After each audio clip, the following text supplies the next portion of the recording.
Bien, muy buenas tardes, compañeros, compañeras. Les reitero la bienvenida a una jornada más de este curso para profundizar la Cuarta Transformación.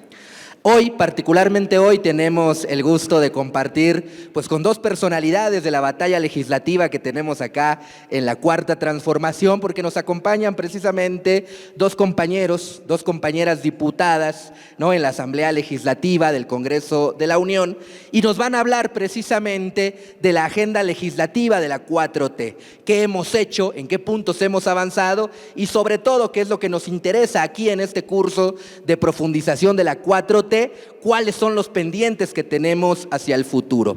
En las sesiones que hemos tenido hasta ahora ya hemos de alguna u otra manera insinuado precisamente varios de estos pendientes, pero ahora nos vamos a centrar, ahora nos vamos a focalizar precisamente en el trabajo que tenemos que hacer desde el Congreso, en el trabajo que tenemos que hacer desde las cámaras para seguir profundizando la Cuarta Transformación, para seguir impulsando el bienestar de todos y todas y en fin para seguir transformando este país como lo hemos hecho hasta ahora. La primera que nos va a colaborar ahora con su intervención, con sus interesantes reflexiones, es además de todo una querida compañera del Instituto Nacional de Formación Política, porque es la compañera que coordina uno de los programas centrales que tenemos en este instituto, que es precisamente el programa de formación municipal, ¿no?, el programa de municipalidades. Así que la compañera, además de su trabajo legislativo, además de su trabajo político, también hace un importante trabajo formativo con nosotros y nosotras acá en el instituto. Además, como ya dijimos, es diputada en el Congreso Federal por Morena y es presidenta precisamente de la Comisión de Seguridad Social. Y el compañero, también Ramiro Robledo, también diputado desde luego, candidato hace algunos años a gobernador en San Luis Potosí, también por los partidos, ¿no?, los viejos partidos de izquierda. Y ahora, ni más ni menos que presidente de la Comisión de Puntos Constitucionales de la Cámara de Diputados. ¿Quién mejor que ellos precisamente para hablarnos de este tema tan importante que tenemos el día de hoy, que es, insisto, reitero, la agenda legislativa de la 4T, avances y sobre todo pendientes? Vamos a empezar entonces ahora con la intervención de nuestra querida compañera Ivonne Cisneros y así que los dejo en las mejores manos posibles. Gracias y buenas tardes. Muchas gracias, compañeras, compañeros. Si no tienen inconveniente, yo me voy a poner de pie porque, de pronto estar dialogando con ustedes ahí, tan sentadita y siento que como que no interactuamos, ¿no? Siento que no interactuamos. Entonces, antes que nada, muchísimas gracias a mis compañeros del instituto por esta invitación, a ustedes de venir hasta acá, a nuestras instalaciones hoy a las 6 de la tarde, seguramente ya después de elaborar, ¿no? Y al diputado Robledo que efectivamente ahorita estamos en periodo de receso. Una buena parte la pasamos en nuestros estados, en el caso del diputado allá en San Luis, una servidora en Veracruz, pero además atendiendo también todas aquellas actividades que se derivan de nuestro trabajo legislativo, también en periodo de recesos. Porque yo quiero empezar esta presentación precisamente platicando con ustedes que el trabajo que se hace desde el legislativo para poder avanzar en la Cuarta Transformación es un trabajo arduo. Antiguamente, y creo que por eso la mala fama de las y los diputados frente a la ciudadanía, probablemente muchos legisladores tenían actividades no tan intensas, por decirlo de alguna manera.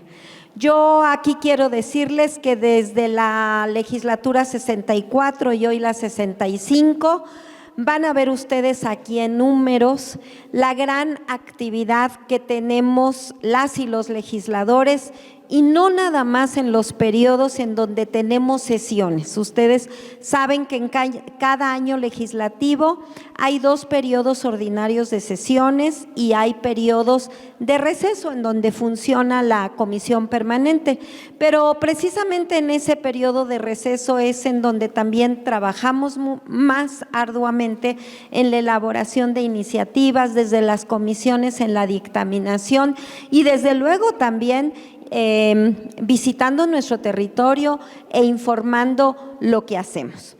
Entonces, para poderles comprobar esto que les estoy diciendo, y ustedes pueden entrar si tienen curiosidad a la página de la Cámara de Diputados, al link que les estamos dejando ahí, en donde ustedes pueden ver en números, pueden ver una radiografía, pueden ver la estadística de lo que fue el trabajo legislativo de la 64 de legislatura, de la 64ª legislatura en la Cámara de Diputados, y ustedes podrán ahí ver que hubo un total de iniciativas presentadas de 6,849. Y de todas estas iniciativas, el grupo parlamentario que más iniciativas propuso fue precisamente Morena, con 2,150 iniciativas, prácticamente duplicando las iniciativas que propuso quien está en segundo lugar, que es el PAN, ¿no? Entonces, este es, digamos, en números lo que se hace. Aprobadas en ese periodo fueron 1,162 y quedaron pendientes 4,647. El trabajo legislativo es arduo, no es un tema de que, bueno, a mí como diputada en mi obligación y derecho de presentar una iniciativa se me ocurre reformar una ley, hacer una nueva propuesta de ley, hacer una propuesta de reforma a la Constitución, y ya porque se me ocurrió y entonces voy y platico con otros diputados y ya se aprobó. Pues claro que no. O sea, tiene que estar debidamente fundada, de ahí se presenta ante la mesa directiva la turna a la comisión que corresponde según el tema. La comisión que está integrada por todos los grupos parlamentarios, hoy tenemos 53 comisiones, dependiendo el tema, tiene que ser turnada a una de esas comisiones. Todo lo que tenga que ver con reformas a la Constitución, aquí nuestro compañero Robledo es quien junto con su equipo hace y propone los dictámenes, que va en sentido positivo, que va en sentido negativo, que se desecha, etcétera. Una servidora en todo lo que tiene que ver con seguridad social. Y así habemos 53 presidentes de comisión que hacemos los dictámenes. Una vez hecho el dictamen, regresa a la mesa directiva para que la mesa directiva decida que de lo aprobado en comisiones pasa a discusión del pleno de los 500 diputados. Una vez que esto es posible, que una iniciativa logra pasar al pleno, entonces pues ya viene la discusión en el pleno y ahí es en donde se puede aprobar o se puede no aprobar, como ha sido el caso de las últimas reformas constitucionales, precisamente en las que no logramos las 2/3 partes y fueron rechazadas. Se los va a platicar aquí mi compañero Robledo. Y una vez que eso sucede, entonces se va a manera de minuta al Senado. Y en el Senado pues igual, llega como minuta, se va a las comisiones que correspondan de acuerdo al tema. Si la comisión la dictamina de manera favorable, se va al pleno. Si se dictamina del Senado, si se dictamina de manera favorable, ya se convierte en ley y se publica en el Diario Oficial de la Federación. Si esto no es así, si tienen observaciones desde el Senado, no la regresan. Y entonces empieza otra vez el ciclo. Entonces, cuando ustedes ven ahí Es que quedaron pendientes más de 4,000. Bueno, pues sí, porque todo este proceso, acordar una reforma legal, tiene que ser de una manera muy seria, muy analizada, y esto lleva un proceso pues grande, complicado. Algo que es importante y que tal vez tengamos que analizar, incluso como grupo parlamentario, es la conveniencia o no de hacer tantas iniciativas.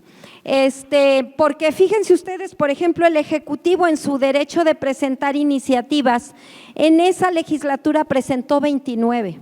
Es decir, los puntos centrales se fue hacia los aspectos más importantes que garantizaran el sustento jurídico de la Cuarta Transformación.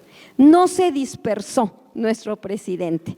Claro, aquí pues lógicamente pues somos más de 200 diputados, hoy somos mayoría, pues claro que cada diputada, diputado tiene pues un conjunto de ideas, así como ideas de sus representados, y por eso es que también se hace.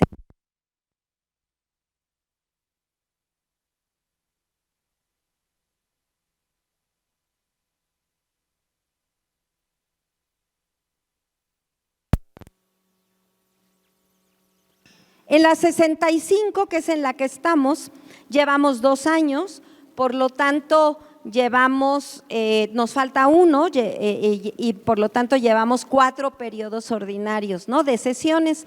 Hasta este momento, en lo que vamos de esta 65ª legislatura, se han presentado por el Ejecutivo 33. Se fijan ustedes, la posición de nuestro presidente sigue siendo igual. Se centra en lo más importante, no se dispersa con muchísimas iniciativas, sino los aspectos más importantes. Morena arriba otra vez, presentando la mayor parte de iniciativas con 1,612. Llevamos en estos 2 años 5,417 y tenemos pendientes 4,288 y aprobadas 481. La siguiente. ¿Cuáles han sido? Algo está mal ahí que no sé. Gracias.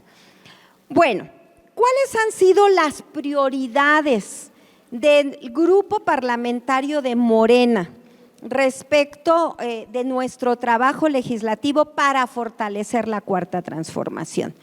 Pues antes que nada, ustedes saben que una de las facultades principales de las y los diputados de la Cámara de Diputados es aprobar el presupuesto.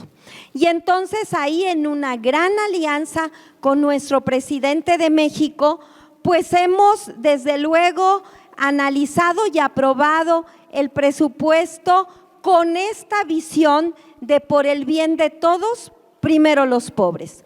Y entonces fíjense ustedes, en el 2010 el presupuesto era de 3,1 billones de pesos. 5 años después ascendió a 4,6, un incremento aproximadamente del 48%. En los siguientes 3 años subió a 5,2 billones, que es un incremento en 3 años solo del 13%.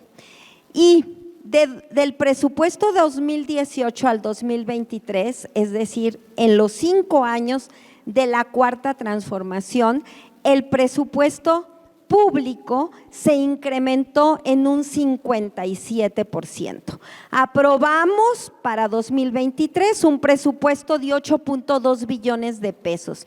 Y ustedes podrán decir, ¿y eso por qué? ¿Cómo y de dónde salió todo ese dinero? Bueno, pues precisamente de una política económica muy responsable de nuestro presidente de México, en donde, entre otras cosas, se han incrementado los ingresos por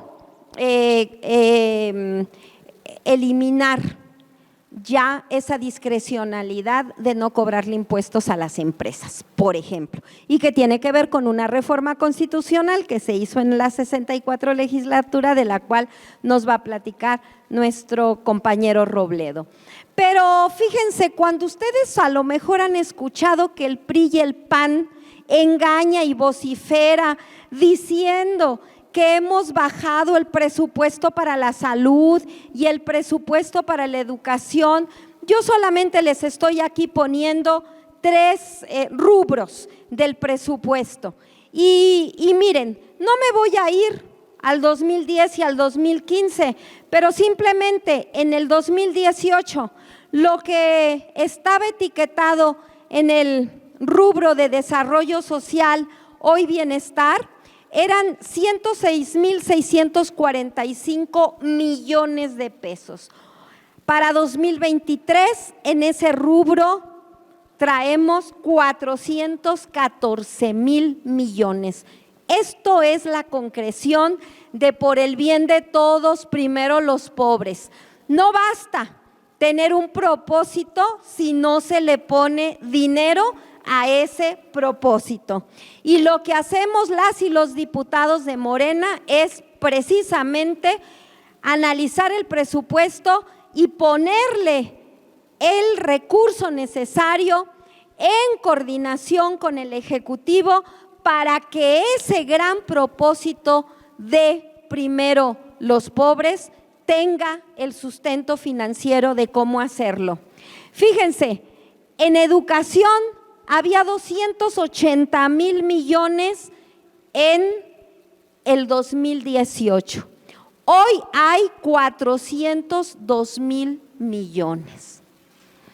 Y en el caso de salud, que tanto dicen que se le ha quitado recurso a la salud y bla, bla, bla, bueno, para 2018 había 122,000 millones y hoy en 2023 hay 209,000, y solamente estoy considerando el ramo 12, que es lo que corresponde a la Secretaría de Salud Federal, que tiene que ver principalmente con la atención a las personas sin seguridad social. No estoy metiendo ahí el presupuesto del IMSS, del ISSSTE, etcétera.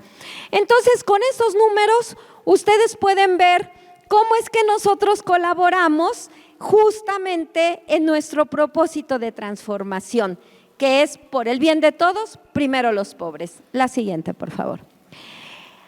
Así es que con este paraguas presupuestal, digamos, con esta gran visión de por el bien de todos, primero los pobres, nosotros podríamos dividir las prioridades de la agenda legislativa de la Cuarta Transformación en 8 rubros: disminución de desigualdades, gobierno austero, combate a la corrupción, recuperación de la soberanía energética, compromiso con el medio ambiente, impulso a la democracia participativa, la agenda de género y la impartición de justicia. Y desde luego, con los números que les presenté al principio, pues comprenderán que es imposible que les pudiéramos en esta tarde, además se aburrirían horrible si nos ponemos a revisar todas las iniciativas que han sido aprobadas. Solamente decirles que tenemos muy claramente por dónde debe ser nuestro trabajo. Estas son nuestras líneas rectoras. Esto va de la mano con lo que significa la Cuarta Transformación, con las líneas rectoras de la Cuarta Transformación, de cómo es que pretendemos transformar la vida pública de México, y en función de eso son las reformas que se van haciendo, tanto las propuestas por nuestro presidente de México en su facultad como ejecutivo, como por las propuestas por nosotros, y por qué no decirlo, también cuando otros grupos parlamentarios tienen alguna iniciativa que abona a estos propósitos, pues lógicamente también buscamos los acuerdos, los consensos para eso, o los estados, porque también recibimos desde luego iniciativas de los estados de las entidades federativas. La siguiente, por favor. Entonces, solamente les voy a comentar algunos de los logros y algunos de los pendientes de manera muy rápida en cada uno de estos rubros, para que ya después con mi compañero Robledo profundice sobre todo en lo que han sido las reformas constitucionales, que desde luego pues son las más importantes en nuestro país, ¿no? Entonces, en materia de disminución de desigualdades, desde luego hubo la gran reforma constitucional al artículo 4 para garantizar que se convirtiera en un derecho la pensión universal para adultos mayores, la pensión para personas con discapacidad y las becas. Esta fue una de las principales reformas constitucionales que tienen que ver precisamente con esta disminución de las desigualdades. También han habido dos reformas a la Ley General de Salud. Bueno, primero la constitucional al artículo 4 en materia de salud, buscando coadyuvar al acceso universal al derecho a la salud, y de ahí dos reformas a la Ley General de Salud, principalmente al artículo 77 bis. La primera, en la que se extingue el Seguro Popular, se crea el INSABI con el propósito de eliminar todas las barreras de acceso que tenía el Seguro Popular y por lo tanto eliminar el catálogo de servicios en donde solamente tenías derecho a unas cosas y a otras no, a unos medicamentos y a otros no, y entra transitoriamente en una nueva institución que fue el INSABI, y la reforma que acabamos de aprobar en diciembre pasado, en donde se extingue el INSABI y vamos hacia una nueva estrategia a través del IMSS Bienestar. Este es todo un tema que, si gustan, en otro momento profundizamos en él, lo dejamos hasta ahí porque es realmente de larga discusión, de largo alcance, y no nos daría tiempo de ver lo demás. El otro gran tema es el acceso universal a la seguridad social, es decir, la salud es parte de la seguridad social y hemos estado pues en esta situación de que la población, si tiene trabajo formal, tiene derecho a la salud a través de las instituciones de seguridad social, pero también a todo lo demás, al retiro, etcétera, ¿no? Pero y habíamos estado muy centrados en el acceso universal a la salud. Hoy decimos sí, el acceso universal a la salud, pero el acceso universal a la seguridad social también, en su conjunto, a todos los seguros y de todas las personas, de todas y todos los mexicanos, tal y como está establecido desde la Declaración Universal de los Derechos Humanos, en donde se establece que toda persona tiene derecho a la seguridad social desde que nace hasta que muere, y dejar asegurada también a su familia cuando se va. Entonces, en función de eso estamos empeñados en lograr no tan solo el acceso universal a la salud, sino el acceso universal a la seguridad social como parte de esta disminución de las desigualdades. Y en ese sentido hemos logrado, por ejemplo, que tengan acceso ya es ley, las personas trabajadoras del hogar, que era un gran rezago, y también estamos en proceso ya de lograr que todas las personas trabajadoras independientes, es decir, quien no tiene un patrón, que no tiene una relación de dependencia con un patrón, pueda tener acceso a la seguridad social con cuotas mucho más asequibles, con pagos ya no nada más anuales, sino que lo puedan hacer de manera mensual, bimestral, pero además no tan solo para el seguro médico del IMSS, sino para todos los 5 seguros, o sea, para todos los seguros del IMSS, que son 5, que incluye derecho a guardería, que incluye derecho a las diferentes pensiones, etcétera. Bueno, desde luego otro gran avance ha sido la reforma para incrementar el salario. Desde luego, otro aspecto ha sido la mejora a las instituciones, tanto de salud como de seguridad social. Por ejemplo, en materia de salud, hemos abordado el tema de la violencia obstétrica, de la interculturalidad en los procesos de atención a la salud. En materia de seguridad social, bueno, pues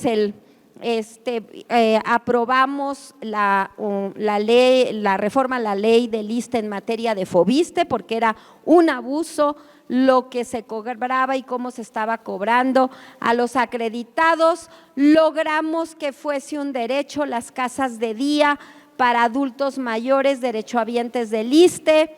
Estamos en el proceso del buzón digital del IMSS para hacer mucho más accesibles los trámites. Estamos en el proceso de que el IMSS pueda recibir como parte de su patrimonio bienes en pago de adeudos o de obligaciones presentes, y con eso tener los terrenos para hacer más hospitales o más instituciones de salud. ¿Qué tenemos como pendientes? Tenemos en materia de salud garantizar que todas las personas puedan ser atendidas de acuerdo a su necesidad, independientemente de si tienen seguridad social, no tienen seguridad social, y que haya la suficiente coordinación institucional entre todos los subsistemas que integran el Sistema Nacional de Salud, para que me atiendan de acuerdo a mi necesidad, donde hay una cama, donde hay un médico, y ya sean acuerdos institucionales el cómo resuelven, digamos, el costo de esas atenciones. Está, por lo tanto, pendiente una nueva ley que ha sido ya aprobada en comisiones, que tiene que ver con la coordinación y la continuidad asistencial para eliminar las barreras de acceso a la atención médica. Está también la reforma a la seguridad social para revertir progresivamente, y déjenme copiarle a nuestro presidente lo que ha declarado recientemente, la infamia que se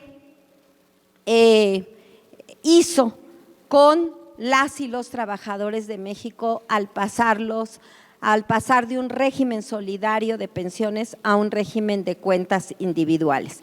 Y dijo la infamia porque lo copio, así es como él lo ha calificado, y efectivamente hay diversas iniciativas al respecto, y él ya anunció que el Ejecutivo en este periodo estará trabajando también en una reforma en este sentido. En cuanto al gobierno austero, bueno, pues de las primeras leyes que fueron aprobadas fue la ley de austeridad, la reforma constitucional para que nadie gane más que el presidente, con la cual pues traemos ahí toda una controversia con el Poder Judicial, y la ley de remuneraciones, por ejemplo.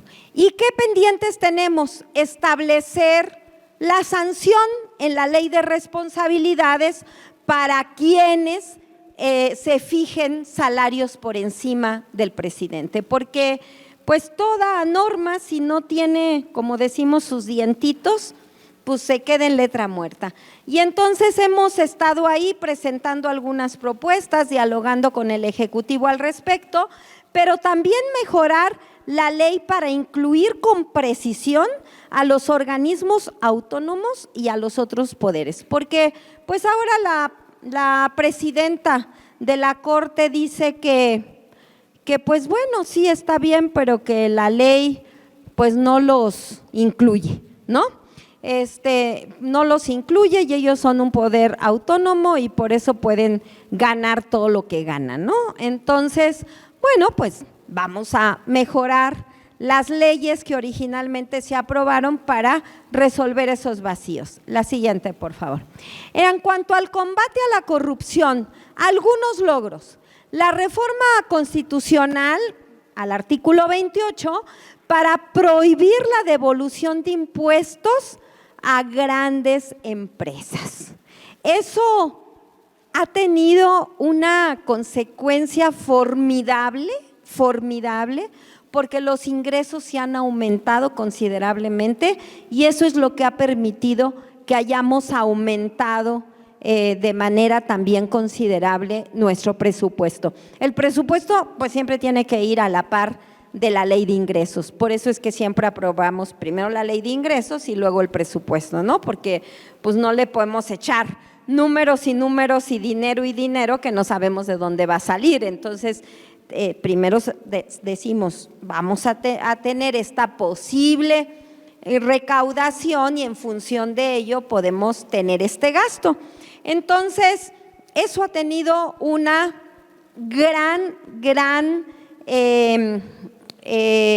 consecuencia positiva para la nación y para poder avanzar en todo este gasto en salud, en educación, en bienestar que les comenté, pero además en obra pública que tiene un efecto multiplicador en el bienestar porque genera empleo, etcétera, ¿no?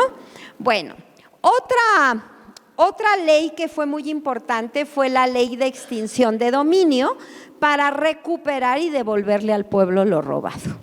Esta fue otra gran reforma que se hizo en esta visión de combate a la corrupción y también fue muy importante establecer como delito grave la corrupción, porque no era delito grave. Entonces, si una de nuestras líneas rectoras es el combate a la corrupción, pues obviamente tiene que haber la ley que lo sustente. Y pues hay muchos pendientes todavía, pero uno de ellos, desde mi punto de vista, y en eso estamos trabajando apenas, es poderle dar más voz y poder al pueblo para denunciar los actos de corrupción. Porque no se ha logrado, o sea, no se ha logrado todavía el que haya un mecanismo claro en donde el pueblo se ha escuchado y haya sobre esta situación. Hay programas que implementa la Secretaría de la Función Pública, pero no lo tenemos debidamente legislado. La siguiente, por favor. En cuanto a la recuperación de la soberanía energética, bueno, han habido varios aspectos, pero creo que el principal ha sido la reforma a la ley minera para nacionalizar el litio. Esto lo logramos después de que perdimos también por no tener los suficientes votos, pues nuestro propósito de las reformas en materia energética. Y dijimos, bueno, pero aquí esta es una ley secundaria, que es la ley minera, y decidimos hacer una reforma para nacionalizar el litio, que con todas las nuevas tecnologías pues se está convirtiendo en un elemento sumamente importante del desarrollo de los países. Bueno, todos traemos un poco de litio en nuestra bolsa, con los celulares todos, ¿no? Por ejemplo. Entonces, pues esa es la importancia del litio, ¿no? ¿Qué tenemos como pendiente? Pues retomar la reforma constitucional que no la logramos por no tener la mayoría calificada. La siguiente, por favor. En cuanto al medio ambiente, pues,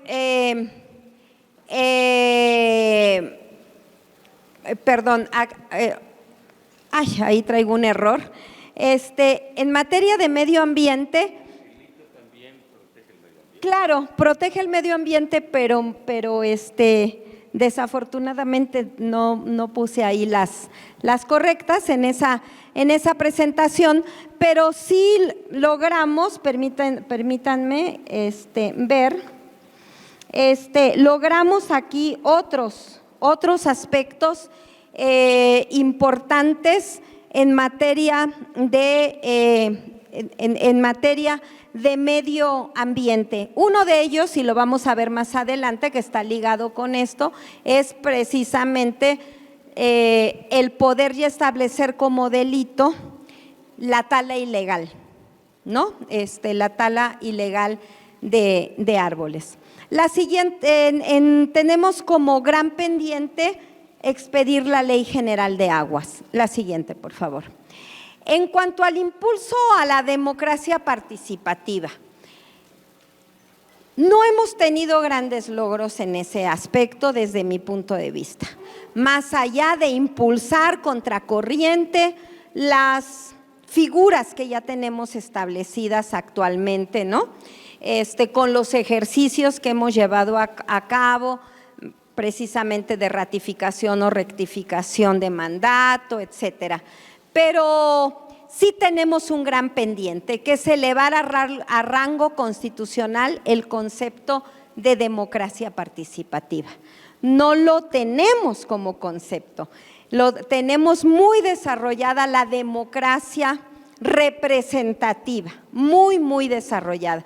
Y por ahí en un articulito, pues otros mecanismos de democracia, ¿no? Como es precisamente la iniciativa popular, el referéndum, el plebiscito, pero hay que, si nosotros estamos tan convencidos de que en México debe haber democracia representativa y democracia participativa, necesitamos constitucionalmente establecer establecer como tal a la democracia participativa. La siguiente, por favor. En materia de agenda de género, bueno, pues tenemos diversas propuestas. Una de ellas es precisamente la reforma al artículo constitucional 38 relativo a la suspensión de derechos a prerrogativas de los ciudadanos por violencia de género, violencia familiar y por ser deudor alimentario moroso. Lo que seguramente ustedes han escuchado en los promocionales de la Cámara de Diputados, la 3 de 3. Avanzamos en ese sentido, aparte en otros aspectos, pero esta, digamos, ha sido una de las últimas reformas que han sido ya aprobadas, y desde luego como pendientes tenemos el derecho de las mujeres a decidir sobre su cuerpo, y estamos en proceso también ya con iniciativas para incrementar el periodo de lactancia y también para incrementar el periodo de licencia por maternidad y algunos otros aspectos que han sido luchas históricas de las mujeres trabajadoras. La siguiente, por favor.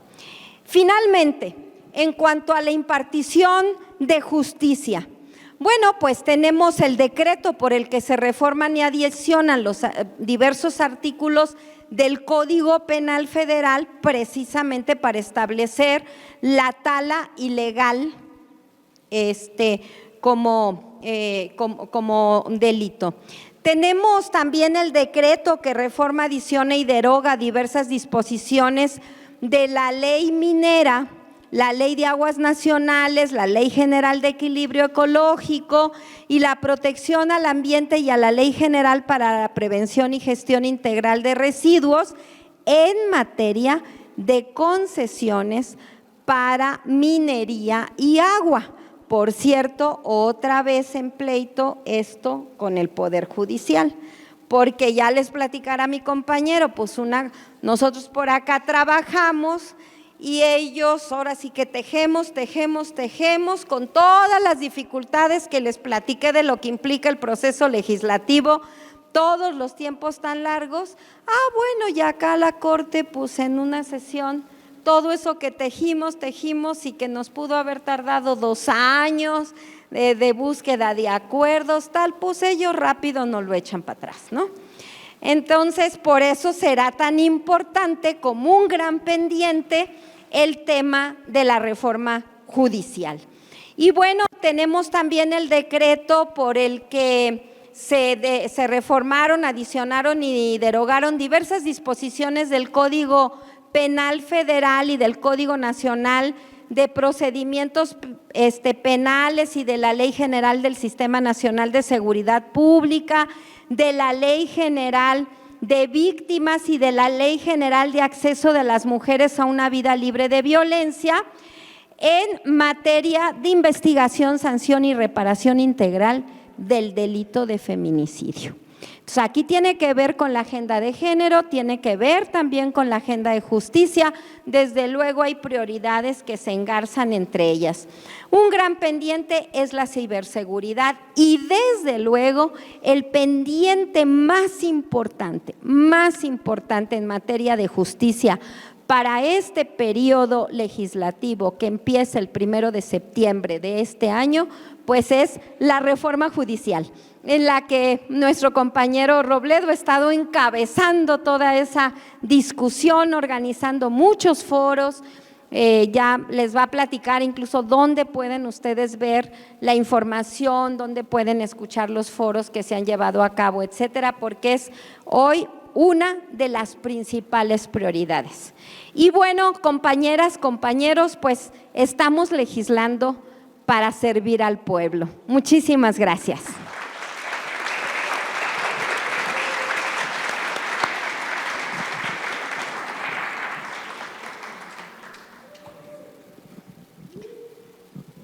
Saludo a todas ustedes, a todos.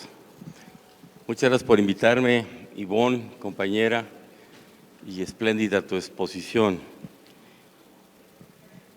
Me voy a referir al principio a una parte general y luego en particular lo que ha hecho el Congreso en los últimos 5 años en temas constitucionales y después hablarles de lo que podemos hacer todavía en lo que resta de este trienio, de esta legislatura. Miren, el Congreso, el Parlamento, como lo conocemos, tiene 9 siglos en Inglaterra, 6 siglos en Europa continental, más de 2 siglos en América, a raíz de que los ingleses americanos empujaron su constitución escrita, Napoleón invadió España y empujó las independencias de los países iberoamericanos.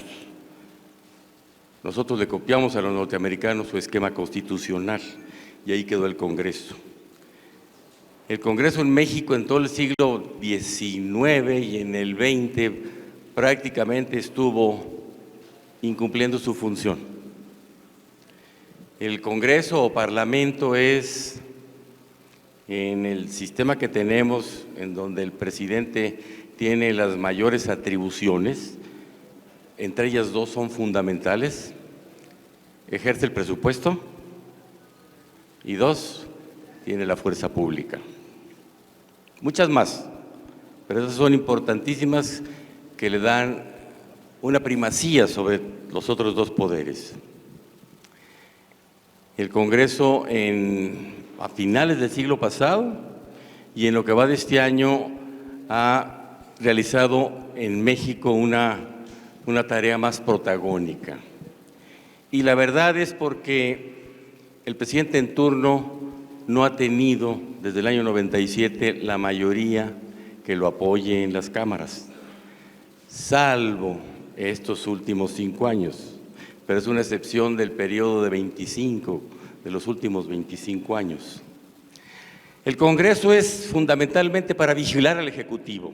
Le da el presupuesto, pero debe cuidarle cómo lo gasta. También al Judicial. En nuestro caso, el Poder Judicial, nosotros creemos, y ayer se lo dijimos muy respetuosamente, pero de frente a los ministros que fueron a la Cámara de Diputados, que el Poder Judicial no respeta un principio republicano importantísimo, que es el de la austeridad. En una república el gasto debe ser escrupulosísimo. En una monarquía pueden gastar lo que les dé la gana. Pero el Congreso también es para apoyar a su presidente. No conozco ningún partido político en el mundo que no apoye a su presidente cuando es gobierno, o que no critique al presidente cuando no es gobierno. ¿Por qué? Porque el Congreso está esencialmente compuesto por representantes, militantes, activistas de los partidos políticos, de las ideologías políticas. Bien, el presidente se elige popularmente y cuando llega, bueno, tiene la obligación, se dice gobernar para todos. No se puede gobernar para todos, eso es una falacia. Se puede administrar para todos, eso sí, pero gobernar es con el programa de su organización, de su partido, de su forma de pensar, con los suyos. ¿Cómo se decide dirigir el gasto social para los grupos de la población más vulnerables, como los ancianos, como los jóvenes que requieren mucha atención en su educación, para las madres solteras, para los discapacitados, con una decisión política que tiene un alto contenido social, pero que la toma desde el punto de vista de su ideología? Ya que la tomó, entonces sí, es para todos. Es para todos, es universal. Se puede administrar para todos. Difícilmente se puede gobernar para todos. No es posible gobernar para los que quieren el aborto y para los que no lo quieren. Hay que tomar una definición al respecto. En eso ha sido muy claro nuestro presidente y muy ambiguos los anteriores, En los años del 97 al 12, al 18, los presidentes se entendieron con el Congreso con prácticas indecibles. Fundamentalmente del 2006 al 2018, prácticamente negociando los votos de los legisladores. ¿Cuántas veces hemos escuchado al presidente nuestro decir que antes salía el presupuesto por unanimidad? Claro, porque se entendían para votarlo. Hoy no, porque no hay ningún arreglo, porque no hay ningún moche, de ahí salió la palabra moche.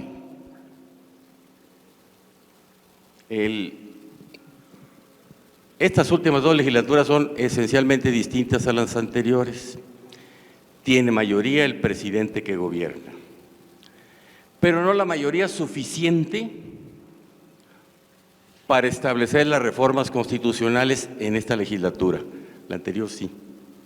La consiguió con alianzas políticas claras, parlamentarias, libres, francas, con otros partidos, con otros legisladores, sin comprarlos. Y se hicieron 22 reformas constitucionales en la legislatura 64. En esta, en donde tenemos mayoría para legislar, no para superar a la Corte, que está empeñada en tumbar casi todo lo que propone el presidente, se han aprobado 4. De ellas creo que hay 2 importantes. Digo una cosa, en materia, repito cada rato esto, en materia de reformas constitucionales, la minoría se vuelve mayoría. ¿Por qué? Porque la minoría tiene la decisión de que pase o no la reforma constitucional. Si la minoría es muy pequeña, ni siquiera 1/3, entonces sí. Pero si la minoría es de más de 1/3, como en este caso, se vuelve más poderosa que la mayoría que no alcanza los 2/3. Eso ha pasado en la 65 legislatura. Frente a esto, el presidente ha tratado de corregir o reparar un poco la falta de reformas constitucionales con reformas legales, y en materia eléctrica lo ha conseguido, y en otros terrenos también muy importante en esta legislatura.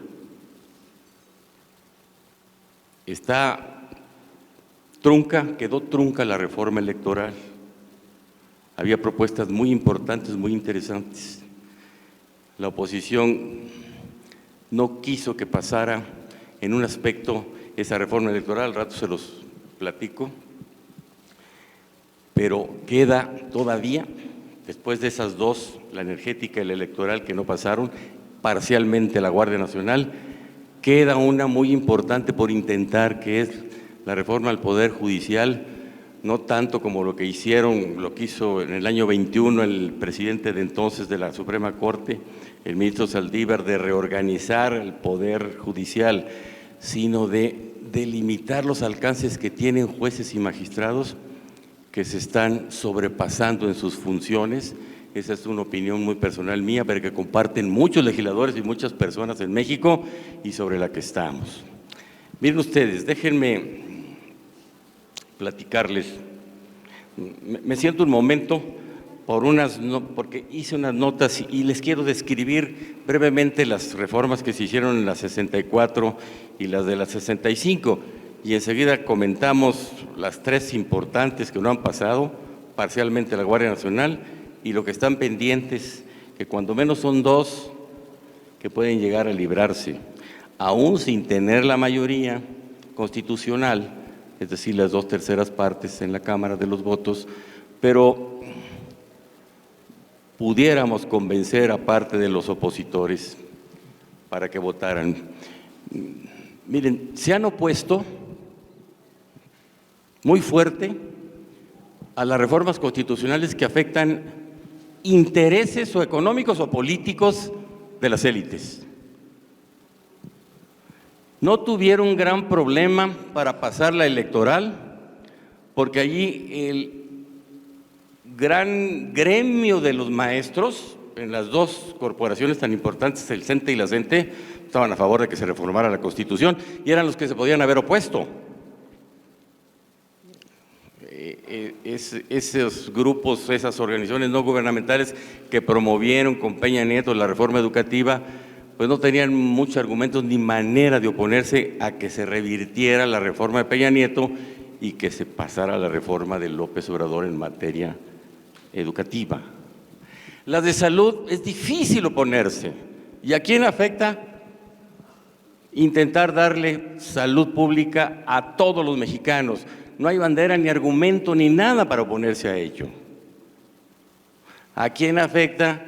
La política de establecer en la Constitución los programas sociales para los sectores vulnerables, más afectables de la población. A nadie. El mayor argumento que pueden decir es el que decía Fox, es demagogia y va a poner en quiebra las finanzas públicas. Ahora se arroga la primicia de haber establecido la pensión para adultos. Eso es falso. Todo el mundo sabe en México que fue hoy presidente cuando era jefe de gobierno de la Ciudad de México. Las reformas que pasaron en la 64, las importantes, no afectaron los intereses económicos de las élites ni los intereses políticos de los partidos. Las dos que rebotaron de manera estruendosa en esta es por eso. A la hora de tratar de recomponer con reglas nuevas en la Constitución, la decisión que se tomó en el año 13 y 14 para entregar el sector eléctrico y el de hidrocarburos a los particulares, especialmente a las empresas extranjeras, claro, que tenían ya contrato, quien tenía un permiso, quien tenía una autorización, quien tenía una concesión, claro que brincan, no hay nadie que no proteste cuando le afecten el bolsillo. Y son intereses poderosísimos de grandes empresas transnacionales. Por eso hubo una oposición a la reforma constitucional. El presidente pudo salvarla porque a través de ley secundaria y con una corte que no estaba tan belicosa todavía en el año 21, todavía en abril del 22, medio dejó vivas algunas disposiciones de la reforma legal en materia eléctrica de marzo del año 21. Un año después resolvió que no eran inconstitucional la mayor parte de esas modificaciones y la CFE pudo recuperar el terreno que le había quitado la reforma de Peña Nieto. En materia electoral, la oposición pues es por lo mismo, porque se le iban a quitar pues prebendas y dinero sobre todo a los partidos políticos. Por eso se opusieron realmente e inventaron lo de que el INE se quería destruir y que no se toca.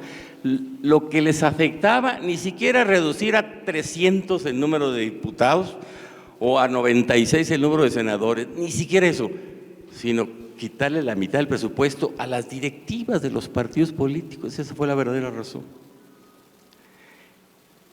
Por eso hubo mucha oposición.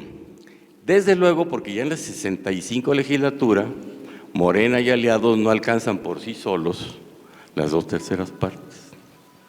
¿Cuáles son? Se las digo rápidamente, les decía 22 y 4 ahora en la 65. ¿Cuáles son? Aquí elaboré unas notas en la mañana para tratar de ordenarlas por conceptos. Miren, hay reformas sociales muy importantes, hay reformas políticas, hay reformas penales que van asociadas a la anticorrupción o a la seguridad. Hay reformas federalistas, menores. ¿Cuáles son las más importantes? Las sociales, las anticorrupción. Ya las refirió nuestra compañera Ivonne Cisneros, las anticorrupción. Se hizo una modificación a la Constitución para establecer, por ejemplo, que no se condonen impuestos, por ejemplo, que se establezcan delitos de corrupción con una penalización mucho más elevada. Por ejemplo, que el presidente, no es que se le haya quitado el fuero, eso se confunde también mucho. El presidente sigue teniendo fuero. Lo que no tiene ahora, y esto es mucho más importante porque es algo mucho más grave, lo que no tiene ahora es impunidad. Antes sí la tenía. No podía ser procesado ni enjuiciado el presidente de México por nada que no fuera traición a la patria u homicidio.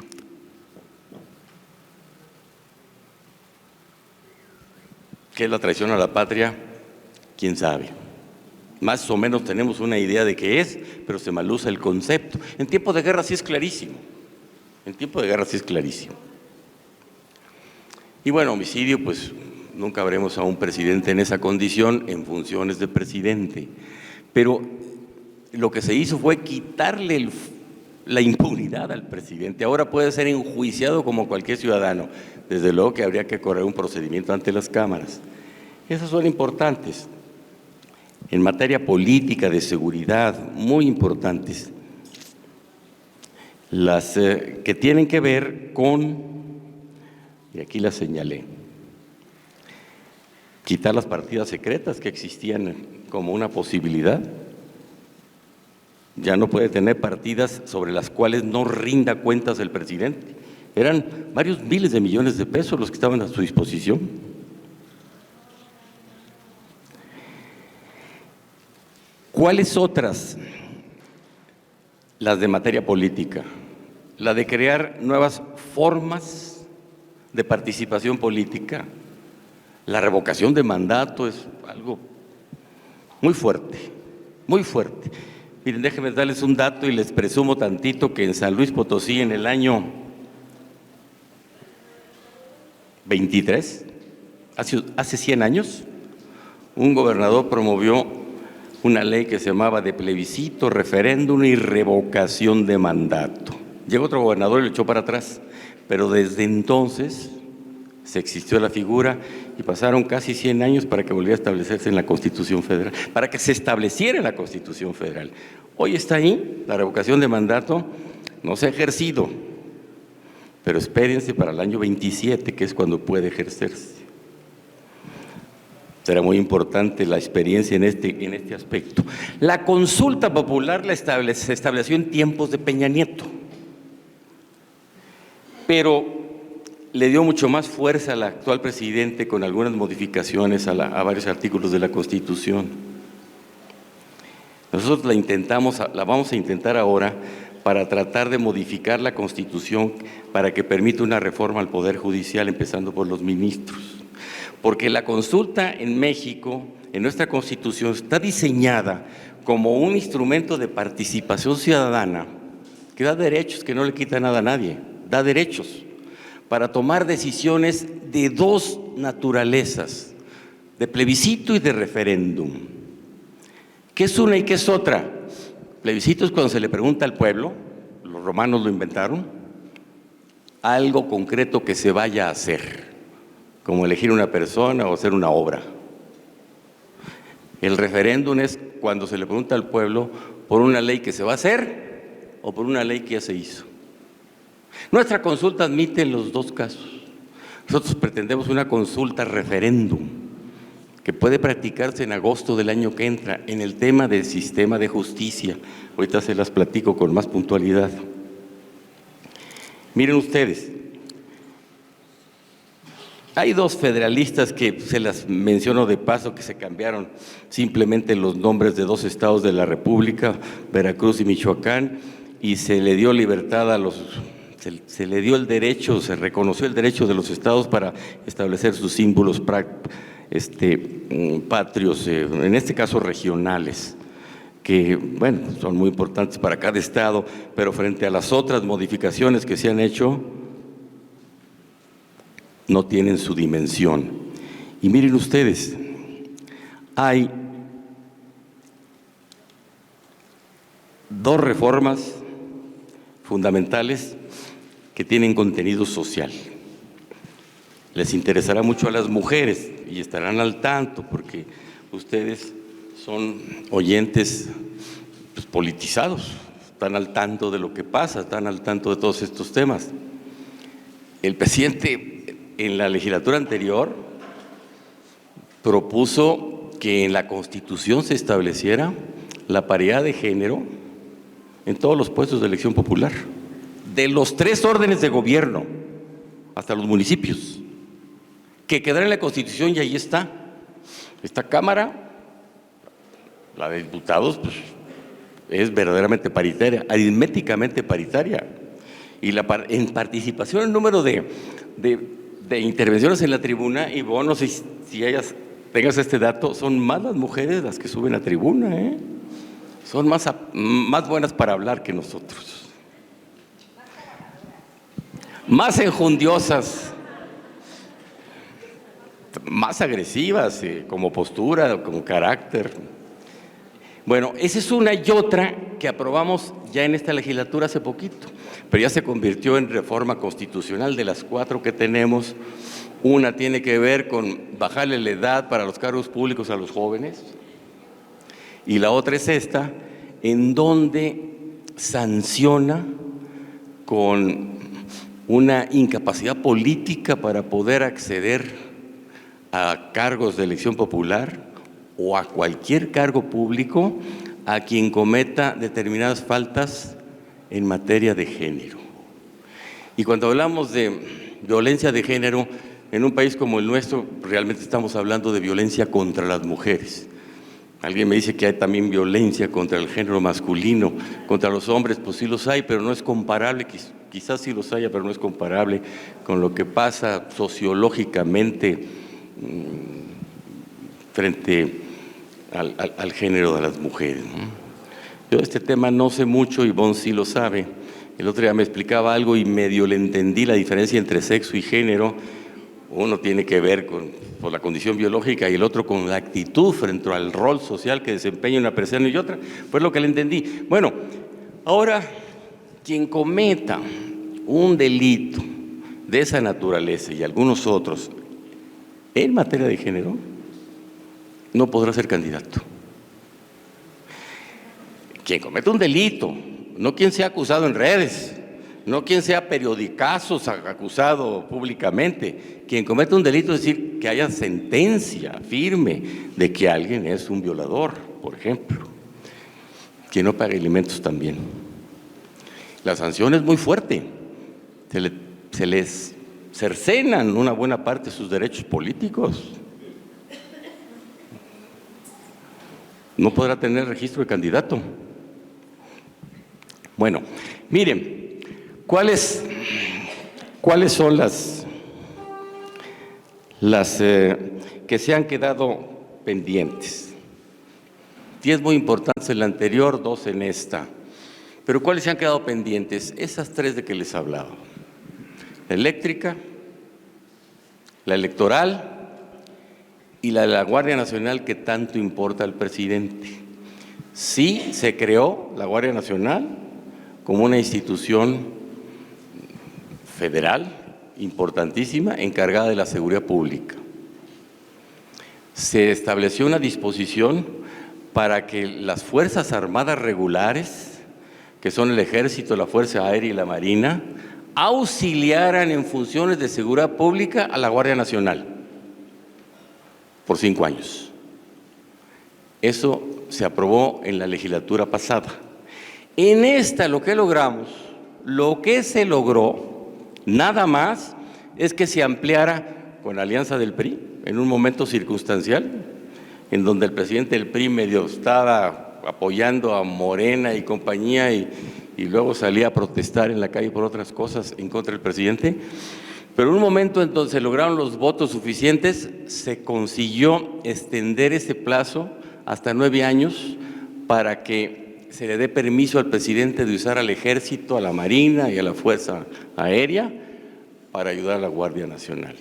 Luego el presidente propuso que se cambiara de adscripción la Guardia Nacional hacia la Secretaría de la Defensa Nacional y fue muy polémico, con argumentos a favor y en contra. Y desde luego que no aceptaron la reforma constitucional porque actualmente el 21 dice, el artículo 21, que es una institución de carácter civil y que debe estar adscrita a la Secretaría de Seguridad Ciudadana. La Secretaría de la Defensa Nacional no es el Ejército, no es lo mismo, ni la Fuerza Aérea. El Ejército y la Fuerza Aérea son corporaciones que pertenecen a la Secretaría Administrativa, auxiliar del despacho de los asuntos del presidente, que se llama Secretaría de la Defensa Nacional. Como la corporación que se llama Marina, pertenece también a la Secretaría Administrativa, que compone igual que la de la Defensa e igual que otras 16 más dependencias, la Administración Pública Centralizada del presidente.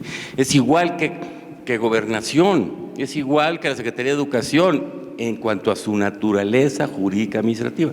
Este era el argumento que se tenía y que se explicaba la oposición ya en una situación muy contraria a cualquier propuesta que viniera del presidente y que llegara a la Cámara, pues no votó, no la dejó pasar, solo se hicieron reformas secundarias y las reformas secundarias la Corte dice que no.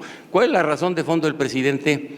Bueno, que la mayor parte de los integrantes de la Guardia Nacional son marinos o son soldados, convertidos en policía civil, pero con una organización parecida a lo militar, con jerarquía, con nomenclatura, con disciplina, con mando igual a de los cuerpos militares. Son militares y cualquier policía es una organización paramilitar. Paramilitar se oye como que son guerrillas malas que andan haciendo bandidaje, no. Paramilitar es una corporación que tiene una organización parecida a lo militar. La policía es paramilitar en cualquier lado. Entonces, la precisión del lenguaje para no confundir. ¿Y qué pasa con esos soldados y marinos en la Guardia que siguen siendo soldados y marinos, pero están en la Guardia Civil, que se llama Guardia Nacional? Y si cometen una falta de carácter administrativo, son sancionados administrativamente, dice policía. Si cometen un delito, son sancionados por el fuero civil, no militar. Si cometen una desobediencia al mando, entonces sí, lo sancionan de acuerdo con el Código Militar. Y los mandos de la Guardia Nacional lo que dicen es: necesitamos todavía aplicar ciertas disposiciones del Código Militar para poder consolidar esta gran Guardia Nacional.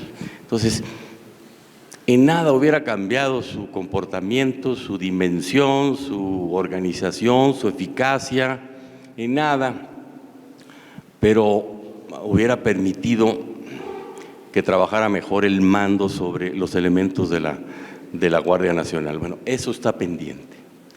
Intentar otras reformas constitucionales en este sexenio es difícil, pero lo vamos a tratar de hacer en el asunto del sistema de justicia. Intentar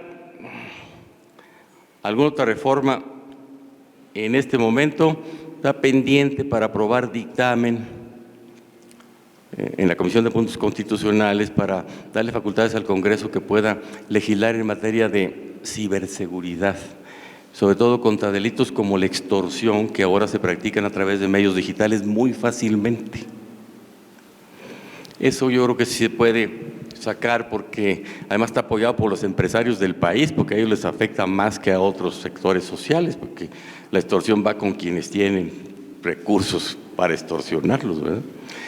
Y están apoyando mucho esto y no afecta tanto intereses políticos o de propiedad económica de las élites, repito. Entonces puede salir eso.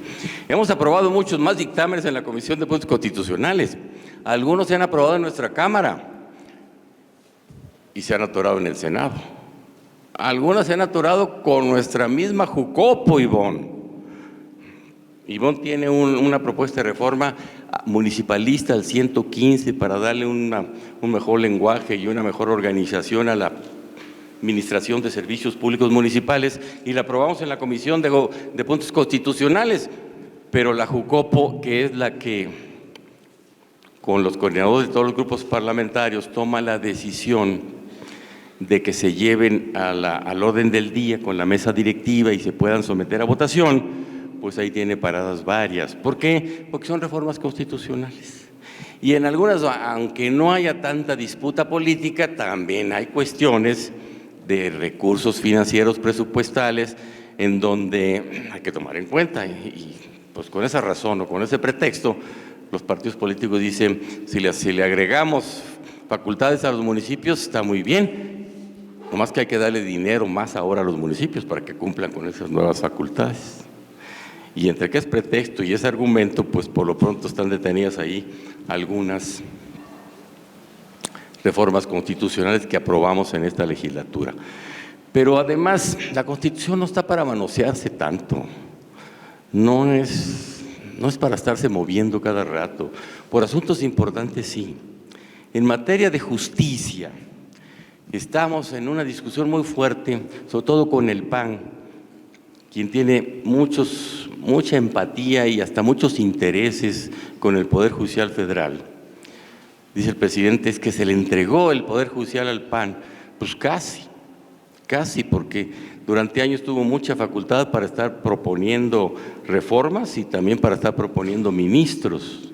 Tan es así que pues hay cuando menos 6 ministros que quedan de Peña Nieto y de Calderón, 4 que ha propuesto el presidente, 2 que son empáticos con los fines sociales y con el proyecto de país que llamamos Cuarta Transformación y que se han quedado con esa visión y votan en consecuencia, y 2 que no.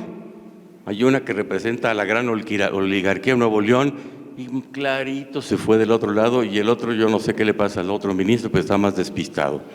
Cuando el presidente dice, me equivoqué, lo dijo, con estas propuestas.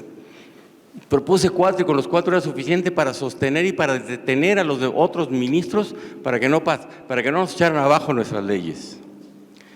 Y yo creo que sí se equivocó el presidente, no tanto por las gentes que propuso, déjenme decirlo de esta manera, porque propuso ternas de 3. Se equivocó el presidente porque propuso ternas de 3. Y las ternas en tiempo de Salinas, de Zedillo, de Fox, de Peña Nieto y de Calderón eran ternas de 1. Iban 3, pero 1 es el que llevaba ya la predeterminación para que resultara. El presidente propuso ahora hasta una doctora que de apellido Magaloni, que es totalmente contraria a él, y la propuso en la terna. Qué bueno que no salió. Pero sí salieron 2 que iban en las ternas, de veras de 3, y pues que no eran afines realmente al gran proyecto social de transformación que encabeza López Obrador. ¿Qué intentamos ahora? Miren, de años para acá, se han hecho modificaciones constitucionales muy importantes. Se le da a la Corte la facultad de echar para abajo las leyes del Congreso, o para modificar acuerdos o resoluciones de un poder contra otro poder, o de un organismo autónomo contra otro organismo autónomo, o contra un poder constitucional. Hay como 6 o 8 organismos constitucionales autónomos y 3 poderes federales. O de un gobierno de Estado contra la Federación, o contra un poder de la Federación, San Luis Potosí contra el Poder Legislativo, por intromisión en los espacios de competencia de unos o de otros, o de un municipio contra otro municipio, o de un municipio contra el gobierno, es decir, controversia constitucional de poderes y acción de inconstitucionalidad, que es un derecho que se le da a las minorías en las cámaras, para que, si perdieron la votación, puedan ir con la Corte a decirle: esta ley es inconstitucional, revísala por favor. Y la Corte sí lo hace. Y antes lo hacía con más seriedad y con más escrúpulo jurídico y con cuidado. Hoy lo hace por una actitud política militante prácticamente. Lo que hicieron con echar abajo el Plan B de veras es absurdo. Pero todos los medios de comunicación apoyando lo que hacen, lo que acaba de suceder ahorita con el proyecto de controversia constitucional para obligar al Senado a que nombre a un comisionado del INAI, es una intromisión a la autonomía, a la soberanía de una parte del Congreso, que es el Senado. ¿Qué hicieron con el Plan B? La facultad en materia de acción de inconstitucionalidad de la Corte revisar si las leyes del Plan B, que era una modificación a la ley de partidos, a la ley de instituciones y procedimientos electorales, a la ley de administración pública, a la ley de comunicación social, a la ley de medios de impugnación, leyes secundarias porque no pasó la reforma constitucional. Revisar si esas reformas que hicimos a las leyes chocaban con alguna disposición constitucional. Pues bueno, lo que hicieron es confrontar esas reformas con una que establece el procedimiento para elaborar y aprobar leyes secundarias, que es la Ley Orgánica del Congreso. Entonces compararon ley contra ley, no ley contra Constitución, pero alegaron de que hay un principio que se llama de deliberación democrática y que se viola porque el Congreso sesionó a altas horas de la noche, porque cambió el recinto, porque finalmente no participó la oposición. Bueno, si la oposición retrasa la discusión de un dictamen y se lo lleva a la víspera de la terminación del proceso ordinario de sesiones, con el fin de que no se dictamine, pues el partido responsable, que es el partido de la mayoría en el Senado y en la Cámara de Diputados, pues hace uso de un recurso legal que existe en la ley del Congreso, que establece un procedimiento rápido. En Estados Unidos se llama de fast track, acá se llama procedimiento de urgencia o de obvia resolución. Y claro que es urgente si está a punto de acabar el periodo y tú me has estado trayendo con que sí, con que no, y no me dejas que entremos a la dictaminación. ¿Qué cosa es urgente? Pues lo que se debe resolver ya o resolver ya. Eso es urgente. Bueno, si se trata de sacar una ley, una reforma en una ley electoral, porque si pasa este proceso, si pasa el periodo ordinario, entramos a receso, ya no puede haber modificaciones al cuadro electoral del país porque lo prohíbe la Constitución. Claro que era urgente, pero el procedimiento de urgencia lo permite la ley del Congreso y los reglamentos de las cámaras. Y los ministros compararon lo que se hizo de urgencia en la noche, en un recinto alterno, porque la oposición tomó el recinto ordinario del Senado y dijo: no, violaste el principio de deliberación democrática. ¿Y ese dónde está? Pues estará en la nube. Miren, la Corte, con la reforma que les decía del año 94 más la del 2011, que estableció que los derechos humanos son la panacea de todo y que deben interpretarse por encima de cualquier cosa, aún del interés nacional prácticamente, ha dado a los jueces y a los ministros una facultad para interpretar la ley por encima de lo que dice la ley. Ese es un derecho que los ministros crean, que no está en la ley. Se llama el derecho por principios, no por norma escrita. Dicen que tienen la facultad de interpretarla y aun cuando no esté la norma diciendo lo que debe decir, porque viola un principio que los ministros traen en la cabeza, votan en contra de la norma. Es decir, están creando leyes, están invadiendo la facultad del Congreso. Esa es nuestra posición. Ellos dirán que no, que tienen esa facultad, que se las da el artículo primero. El artículo primero establece derechos humanos para los humanos, pero han extendido con la interpretación esos derechos a las personas morales, es decir, a las empresas. No distinguen entre los derechos de libertad, de integridad de las personas humanas, de los derechos económicos, o de las personas físicas o de las personas morales, que son las empresas.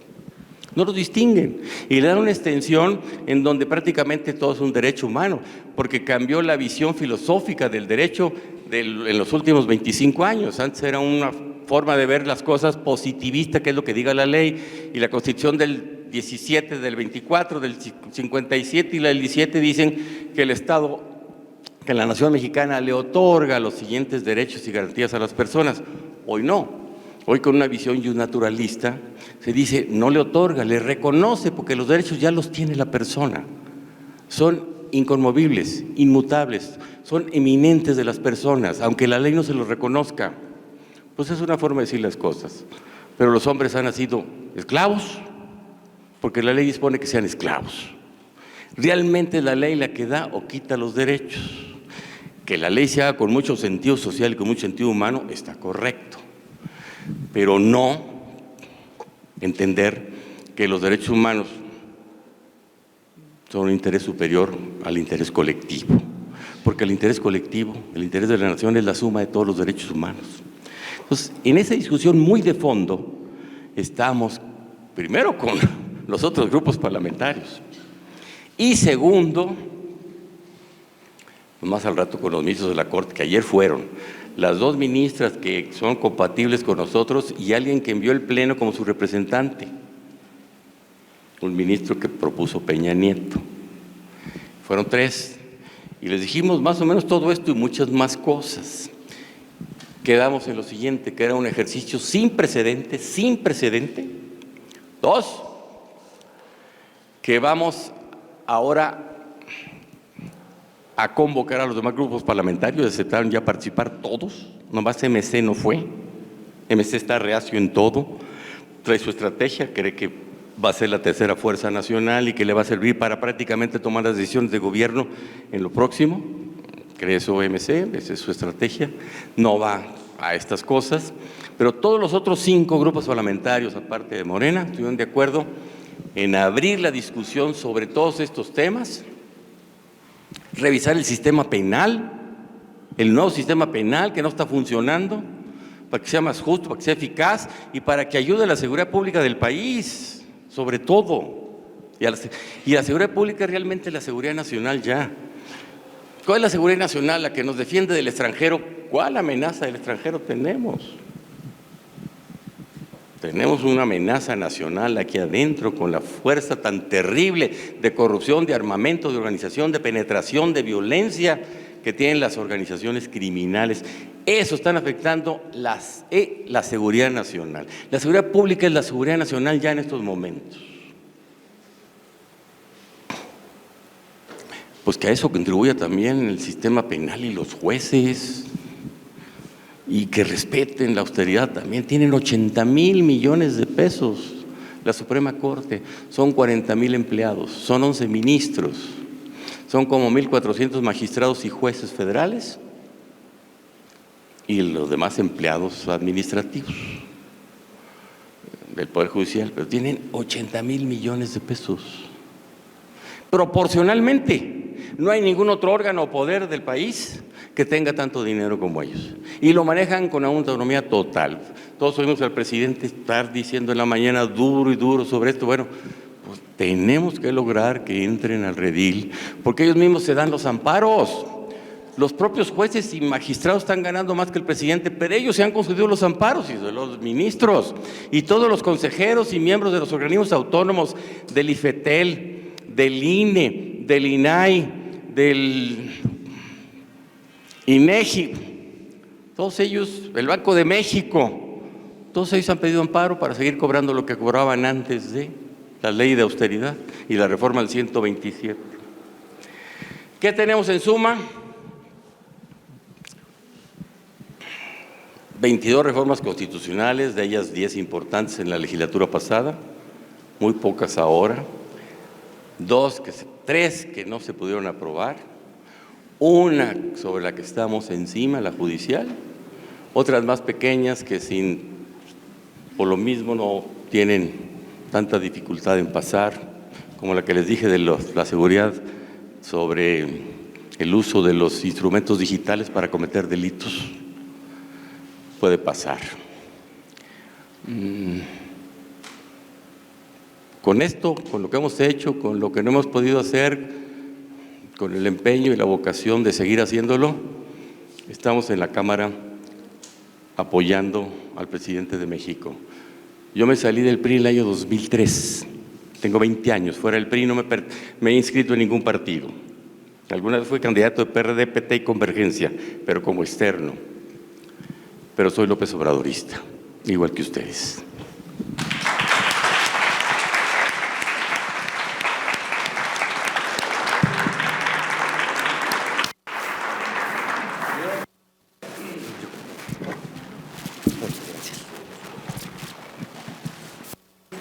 ¿Me escuchó? Ah, sí. Perdonen. Pues bueno, creo que ya pudimos ver la importancia de hacer las reflexiones que nos convocan tanto Ramiro como Ivonne, porque lo que nosotros vinimos haciendo desde la semana pasada, ¿no?, es reflexionar muchos de los avances, muchos de los logros que hemos logrado concretar precisamente a lo largo de estos 5 años.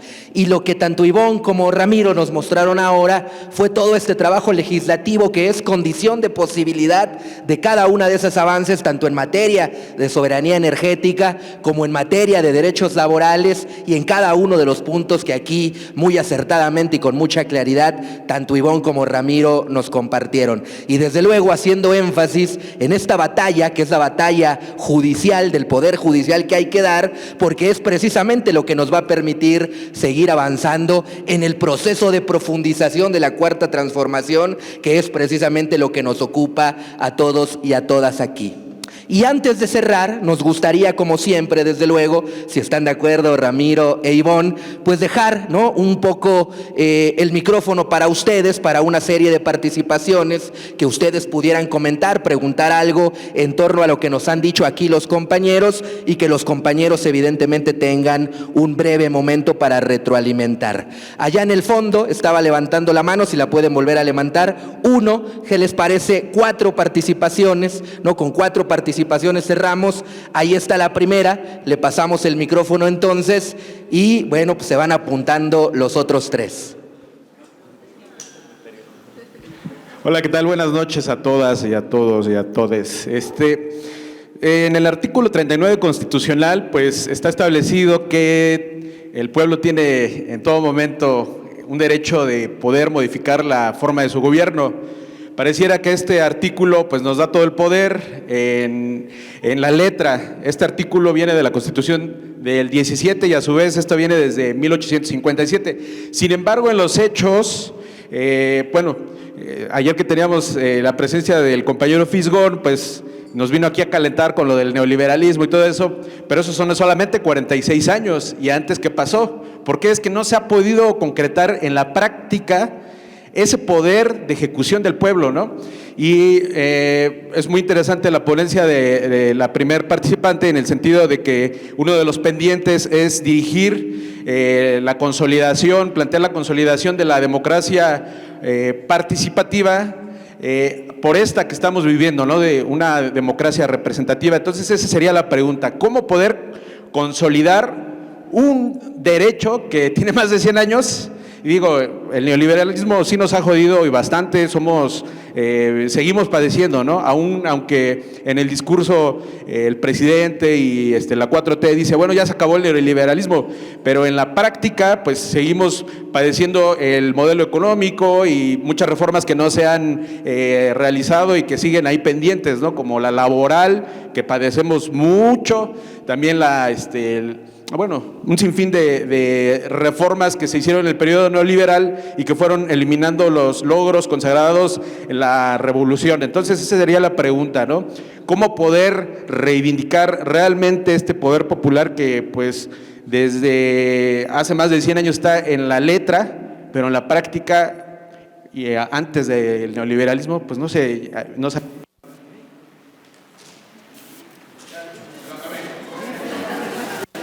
Sí, compañeros, ¿alguna pregunta, por favor? Ahí el compañero de aquí al fondo.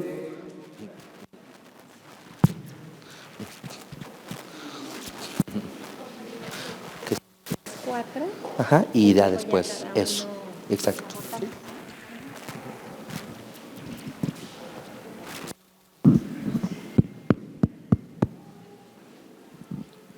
Bueno, sí, buenas tardes a todos. Miren, mi inconformidad, vamos a decir, en cuanto a los logros de la Cuarta Transformación, pues son en cuestión de la parte laboral. En la parte laboral ha habido, como ya mencionó algo el compañero, ha habido muchas deficiencias.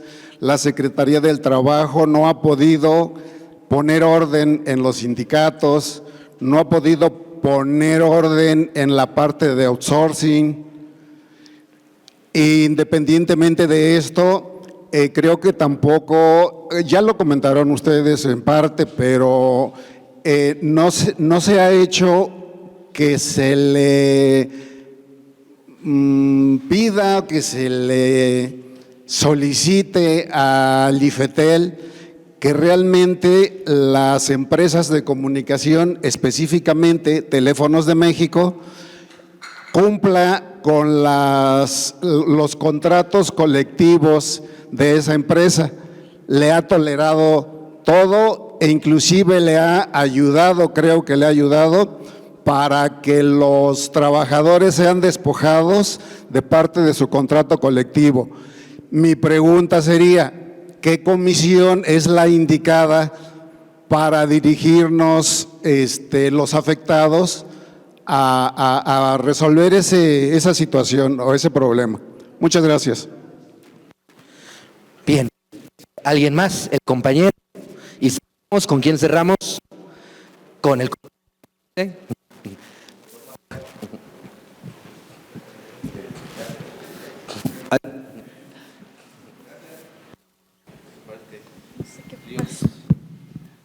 A ver ya. Bueno, gracias por sus participaciones. Yo quiero resaltar un poco el tema, también retomar un poco el tema que decía el compañero acerca del outsourcing y lo que decía nuestra compañera al inicio en su exposición, que dijo, no basta tener propósitos, sino se le pone presupuesto a ese propósito. En ese sentido de el presupuesto, por ejemplo, a las juntas federales en materia de justicia laboral. Tienen un rezago de más de 500,000 de expedientes y la justicia a 500,000 de trabajadores no llega. Y hablar en abstracto como 500,000 de trabajadores es hablar de un montón de familias que están ahí siendo lastimadas. En ese sentido, también en la legislación en materia del outsourcing, bueno, da cuenta un apartado que dice que solamente se permite en materias especializadas. ¿Pero qué es materia especializada? ¿Quién va a decir que es materia especializada? La Suprema Corte de Justicia acaba de sacar una sentencia dando por legal que desaparece el outsourcing, pero dice que la Secretaría de Trabajo no puede decir qué materia es especializada o no. En ese sentido queda ese vacío legal, donde como ya bien comenta ahorita el compañero en la participación pasada, en el caso, por ejemplo, de Teléfonos de México, se tiene prácticamente una empresa paralela en materia de outsourcing y se sigue sin la seguridad social para infinidad de trabajadores, causando un grave daño a la sociedad en general. En ese sentido, ¿qué se está proponiendo hacer para que realmente, por un lado, se haga justicia para los trabajadores y por otro, definitivamente se anule esta figura que tanto daño causa todavía a nuestra sociedad en general? Gracias. Muy bien, compañero, muchas gracias. Y por aquí era el último, el compañero, por favor. Sí, buenas tardes. Es muy puntual la duda. En lo del Poder Judicial decían que tenía un presupuesto de 80,000 millones. Entonces, como para entender ahí los tejes y manejes, si una de las facultades del Congreso es poner el presupuesto, ¿qué ocurre para que se les apruebe? En fin, ¿no? ¿Por qué no por ahí limitarlos, irlos ahorcando, ¿no? Prácticamente. Esa es una. Y otra es una duda que en esta idea que la justicia está en la Suprema Corte de Justicia, ellos están actuando en una dirección, protegiendo intereses, hay una pelea en el Congreso, y yo ahí la duda es, ¿y la Fiscalía General qué papel juega el Congreso? ¿Qué relación tiene con la Fiscalía General? Porque apareciera a veces totalmente inexistente, ¿no? Esos dos. Muy bien, compañeros. Gracias. Pues cerramos entonces. Si están de acuerdo, con Ramiro empezamos y cerramos con Ivonne. Por favor, Ramiro. Pues percibo que lo que hay son afectaciones en el terreno de lo laboral, que los trabajadores están todavía con los derechos vulnerados. El outsourcing está prohibido respecto de las plazas sustantivas de una empresa. No está la definición en la ley de qué es una plaza de tarea especializada, hay que ponerla así. ¿Cuál sería una tarea especializada la que no pueden realizar los propios trabajadores de la empresa? Por ejemplo, el mantenimiento del sistema de cómputo, por ejemplo. Quizás en algunos casos la limpieza, quizás. Ahí hay una falta de legislación. Es la Comisión del Trabajo y Previsión la que le corresponde todos esos temas. Es el doctor Valdenebro, el presidente de la comisión. Y en el caso del presupuesto de justicia del Poder Judicial Federal, la Constitución establece y la Ley de Presupuesto y Responsabilidad Hacendaria cómo se presenta el presupuesto. El presidente lo elabora y se lo propone al Congreso, una facultad exclusiva del presidente y es una facultad exclusiva del Congreso, de la Cámara de Diputados, nada más de la Cámara de Diputados. Pero el presidente no puede hacer el proyecto de presupuesto ni de un organismo autónomo ni de los otros dos poderes. El presidente no hace el presupuesto del Poder Judicial, ni el de la Cámara, ni el del Congreso, ni el del INE, ni del Banco de México, ni el de los organismos constitucionales autónomos. Solo los incorpora a su propuesta de presupuesto general. La Cámara sí tiene la facultad de quitar y poner. No lo ha hecho. Lo hizo con el INE y la Corte le devolvió el dinero al INE.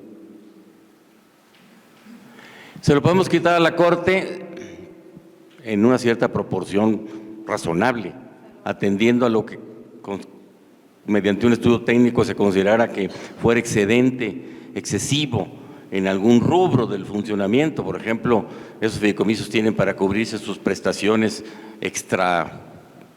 extralaborales, sus seguros, sus apoyos de transporte, sus apoyos de viáticos, de comidas, ciertos rubros excesivos, sí, pero la Corte asume con esa idea de los principios del derecho que tiene la facultad de corregir el presupuesto que haya dictado el Congreso. Esa es parte de la discusión que tenemos con la reforma al sistema de justicia. Pero yo creo que en esta legislatura va a agarrar el bisturí y con mucho cuidado tendrá que hacer un ajuste muy responsable, muy fundado en ciertos rubros de los organismos autónomos, del Congreso mismo y del Ejecutivo. Y vamos a ver qué dice la Corte de aquí en adelante de nuevo, porque no estamos de acuerdo en que las facultades exclusivas de las cámaras sean revisadas por la Corte, porque lo que dice la Corte ya no puede ser revisado por nadie. No entran los derechos humanos a la Corte, ellos son los que revisan todo. No tiene jurisdicción la Comisión de Derechos Humanos sobre la Corte. En materia laboral, es el Poder Judicial el que resuelve sus propios asuntos. Pero los nuevos tribunales electorales, hoy, no tienen jurisdicción sobre los trabajadores de la Corte. Es la Corte, es su propio tribunal para resolver los asuntos con sus empleados. Y la Auditoría Superior de Fiscalización, que debería ser la encargada de ir a revisar todo eso, pues no lo ha hecho con la Corte ni con el Poder Judicial, hasta hoy. Gracias. Gracias, Ramiro. Bueno, me voy a referir primero a esta inquietud que planteó el primer compañero sobre el artículo 39.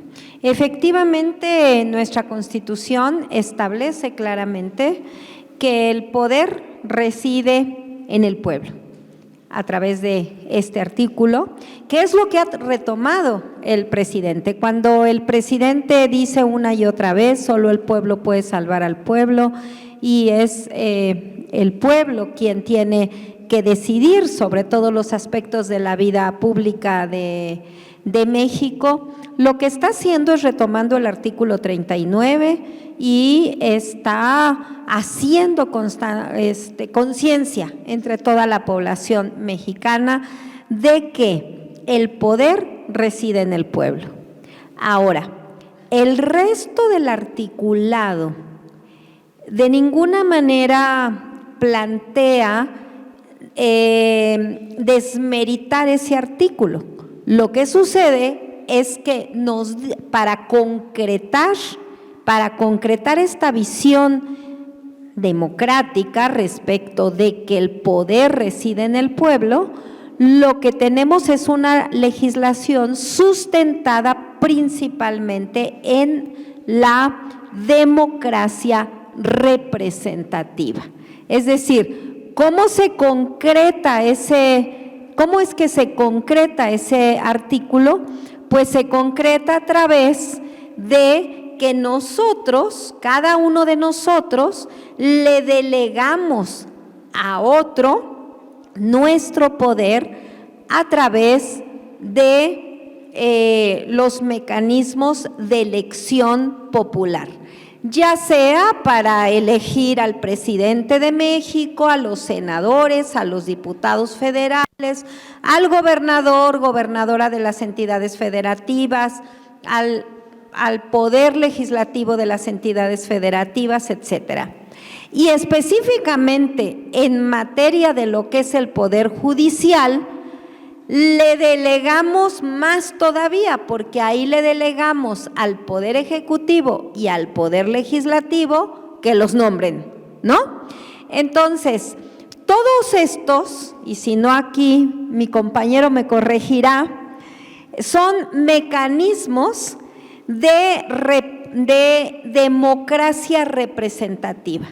Es decir, a través de mi voto, yo delego mi poder para que otros me representen y lo ejerzan dependiendo la función en la que los estoy, para lo que estoy delegando. Desde luego eso sucede también en el caso de la Ciudad de México, para las alcaldías, en el resto del país, para las presidencias municipales, sindicaturas, regidurías. Entonces, por eso es que hay momentos cuando hay elecciones concurrentes, pues votamos para presidente y senador y diputado, y además gobernador y diputado local y presidente municipal y todo. O sea, cada boleta es una delegación de mi poder hacia otros, ¿no?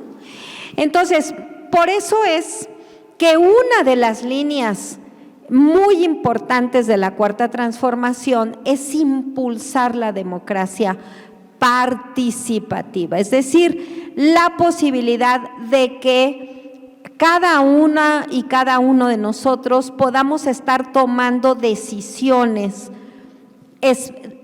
otro tipo de decisiones más allá de delegar nuestro poder para que otros lo ejerzan en los diferentes poderes o en los diferentes ámbitos de gobierno, para que podamos decidir con precisión sobre los asuntos públicos que nos atañen. Y en materia judicial esa es parte de la decisión, porque tenemos el derecho de reformar el cómo organizarnos, tal y como lo señaló el compañero, cómo organizar nuestra nación.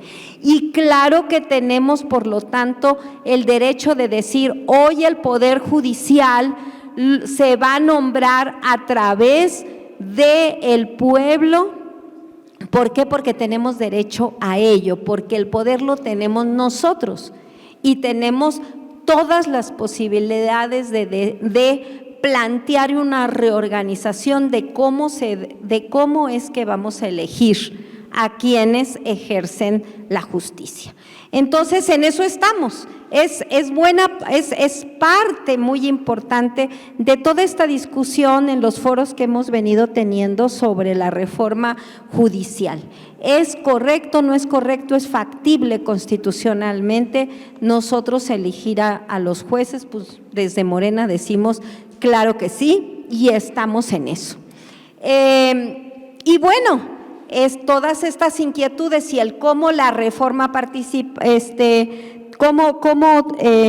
toda esta reforma democrática y una mayor participación del pueblo en la toma de decisiones, el cómo darle más vida a este artículo 39, pues es parte también de lo que sería muy importante que ustedes participaran haciendo propuestas en lo que será el nuevo proyecto de nación que pretendemos le dé continuidad a lo iniciado y se pueda profundizar más. En materia laboral, pues es un poco lo mismo, es decir, no fue fácil hacer la reforma relacionada con el outsourcing. Pero todas las reformas legales, el gran reto, el gran desafío es lograr que se concreten en la práctica. Entonces, seguramente hay muchas cosas que mejorar en este primer intento de reforma laboral hecho a través de para desaparecer el outsourcing. Ustedes acaban de señalar una, y es el poder establecer con mucha más claridad cuál es el trabajo especializado y definirlo. Parte de lo que hacen las leyes, entre otras cosas, es precisamente definir los conceptos. Entonces, ahí tenemos otra gran propuesta.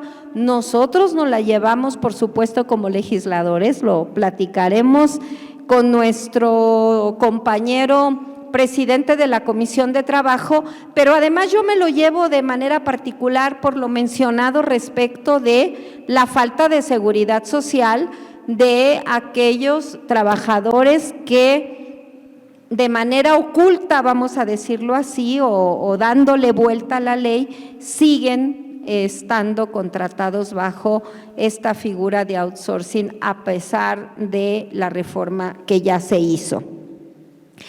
El cumplimiento que pueda darle a las diferentes reformas la Secretaría del Trabajo, como es el tema, por ejemplo, de los sindicatos, ¿no? y demás, creo que se ha hecho un esfuerzo, pero también yo quiero decirles lo siguiente con mucha claridad.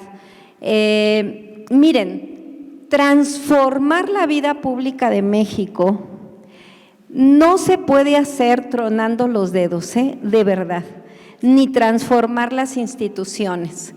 Eso no quiere decir que nos vamos a conformar, y por eso estamos en este instituto haciendo esta revolución de las conciencias a través de estos ejercicios, porque no nos conformamos, porque somos críticos y porque tenemos que decir qué falta.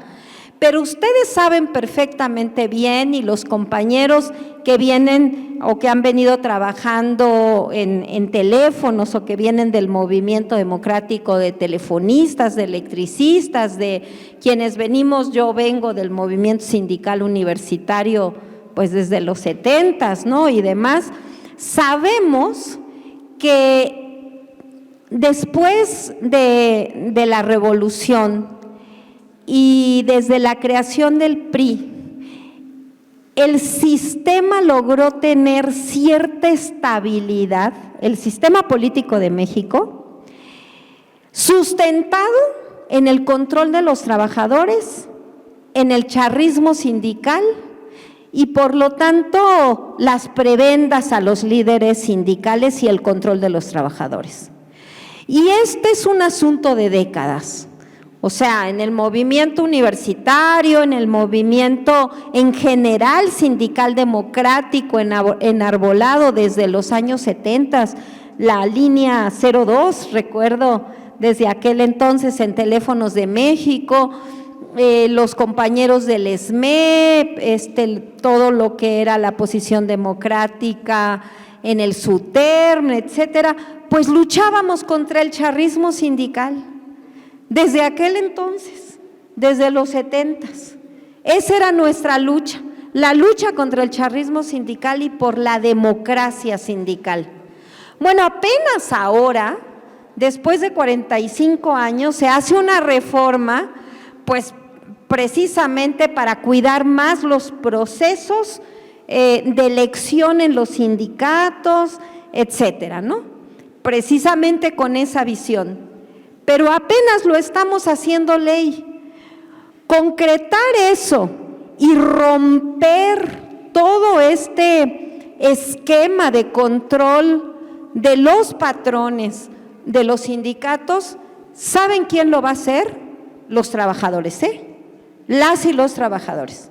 O sea, no basta una reforma, no basta una reforma legal, no basta la voluntad política.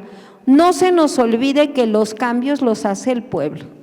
Y en materia laboral, los cambios los hacen las y los trabajadores. Entonces, olvidémonos de ese paternalismo y hay que organizarse desde el ámbito laboral, hay que organizarse para que lo puesto en leyes se pueda concretar. Entonces, yo creo que 5 años son muy pocos para cambiar décadas y décadas de un sistema, de un entramado institucional que en materia laboral se sustentó en el control de los trabajadores y en el acuerdo entre los representantes charros, el patrón y el gobierno. Entonces, eso no se acaba tan rápido, no se acaba tan rápido. Hubieron muertos, hubieron detenidos, hubieron desaparecidos, hubieron muchas cosas en estas décadas de lucha por la democracia sindical y todavía esa lucha no se acaba. Pero desde la Cuarta Transformación estamos convencidos que es desde abajo donde vamos a ir también transformando las instituciones. Muchas gracias.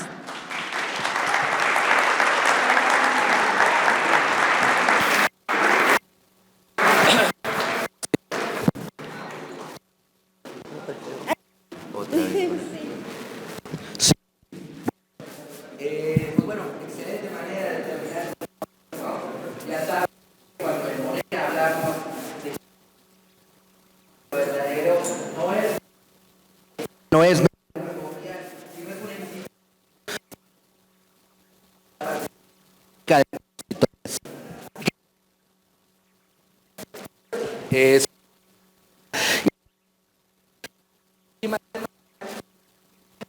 martes, miércoles y jueves vamos a continuar con nuestro curso que hemos iniciado desde que inició julio y que todavía nos quedan 2 semanas por delante. Así que yo les pediría un nuevo aplauso para los compañeros Ivonne y Ramiro y muchas gracias.